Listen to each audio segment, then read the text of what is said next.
বিশ্বনবী বলেন, মান লাজিমাল ইস্তিগফার জাআলাল্লাহু লাহু মিন কুল্লি যিকিন মাখরাজা। সব সময় ইস্তেগফারের সাথে যে লেগে থাকে, রব্বুল আলামিন তাকে 5টা জিনিস দিবেন। কয়টা?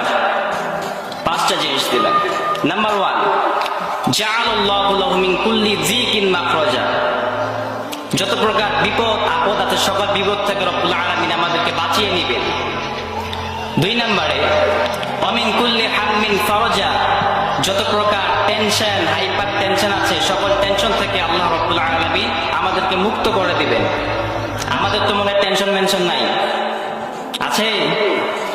অনেক টেনশন রয়েছে। লাইফ নিয়ে টেনশন, বাচ্চার টেনশন, মরার টেনশন, ক্যারিয়ারের টেনশন, আর কত টেনশন। এই সকল টেনশন থেকে রব্বুল আলামিন আমাদেরকে মুক্ত করে দিবেন। 3 নম্বরে, ওয়ায়ারযুকু মিনহু লা ইয়াহতাসিব। এমন জায়গা থেকে আল্লাহ রাব্বুল আলামিন আমাদেরকে রিজিকের ব্যবস্থা করে দিবেন যা কল্পনাই করা যায় না। 4 নম্বরে, বেশি বেশি ইস্তেগফার করলে আল্লাহ তাআলার আযাব এই বান্দার উপর আসে না। আল্লাহ তাআলা বলেন, ওয়া মা কানা আল্লাহু মুআযযিবাহুম ওয়া হুম ইস্তাগফিরুন। যতক্ষণ আমার বান্দা ইস্তেগফার করে ততক্ষণ আমার কোনো আযাব ওই বান্দার পাবে না। সুবহানাল্লাহি ওয়া বিহামদিহি।